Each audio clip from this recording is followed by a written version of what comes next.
Allahumma inni as'aluka min fadlika wa rahmatik fa innahu la yamlikuha illa anta. Allahumma, ya Allah, ya Tuhanku, inni as'aluka, aku mohon kepadamu, ya Allah, min fadlik wa rahmatik, fadilatmu dan rahmatmu. Fadilat maknanya kelebihan, kurnia yang banyak. Rahmatik, kasih sayangmu. Aku minta, ya Allah, tolong bagi aku kurniamu yang banyak dan rahmatmu, yaitu kasih sayangmu. Fa innahu la yamlikuha illa anta. Sebab kedua-duanya tidak ada yang memilikinya kecuali hanya Engkau. Kurnia milikmu, ya Allah. Rahmat milikmu, ya Allah. Allahu Akbar.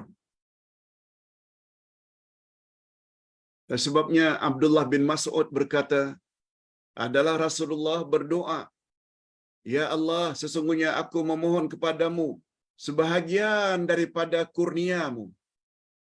Min fadlik. Diawali dengan min maknanya litaba'id. Sebab kurnia Allah sangat banyak. Min fadlik. Rahmat Allah juga sangat banyak. Tidak ada batasannya. Min rahmatik.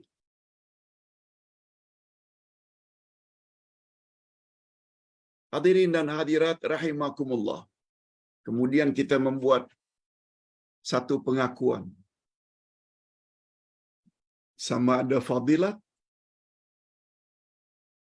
atau rahmat hanya milik Allah. La yamlikuha illa anta. Itu sebabnya bapak-bapak dan ibu-ibu serta para pemirsa yang saya hormati.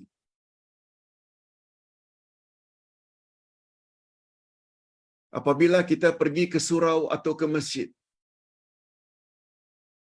apa doa yang kita minta ketika masuk? Allahumma inni as'aluka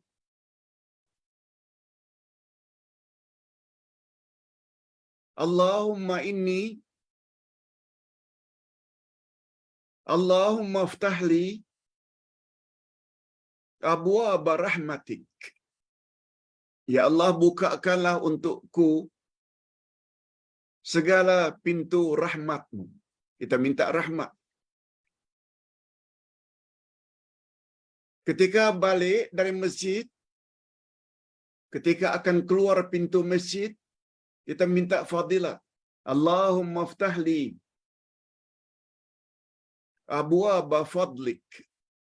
Ya Allah, bukakanlah untukku segala pintu kurniamu, fadilatmu. Di dalam buku yang cukup terkenal yang dikarang oleh Waliullah Ad-Dahlawi yang berasal daripada India, Dahlawi itu dari perkataan New Delhi, karena beliau tinggal di sana, New Delhi. Karena sangat alimnya, beliau menamakan dirinya Waliullah Ad-Dahlawi. Dalam kitabnya yang cukup terkenal, sehingga orang-orang Arab pun baca buku beliau, padahal beliau orang India. Karena hebatnya wali Allah ini. Nama bukunya Hujjatullahil Balighah. Hujjatullahil Balighah. Dalam buku tersebut, Ustaz ada buku itu, beliau bezakan antara rahmat dengan fadilat. Kata beliau, fadilat itu dia lebih cenderung kepada an-ni'am ad-dunyawiyah, nikmat yang bersifat keduniaan. Itu fadilat. Rahmat pula dia lebih cenderung kepada an-ni'am ad-diniyah, an-ni'am al-ukhrawiyah, nikmat akhirat atau nikmat agama.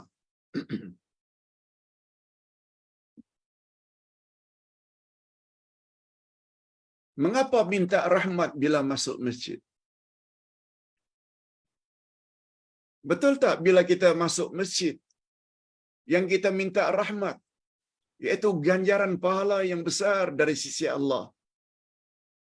Apalagi salat berjamaah.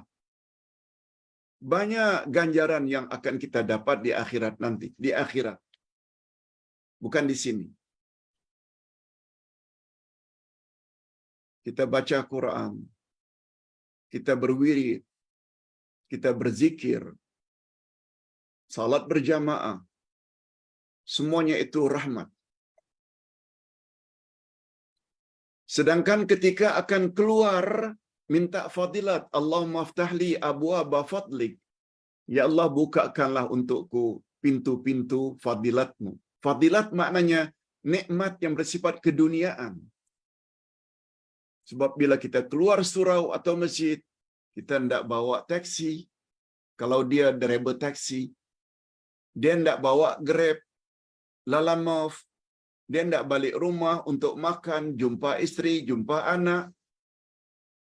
Dia hendak pergi ke kedainya, kedai runcit.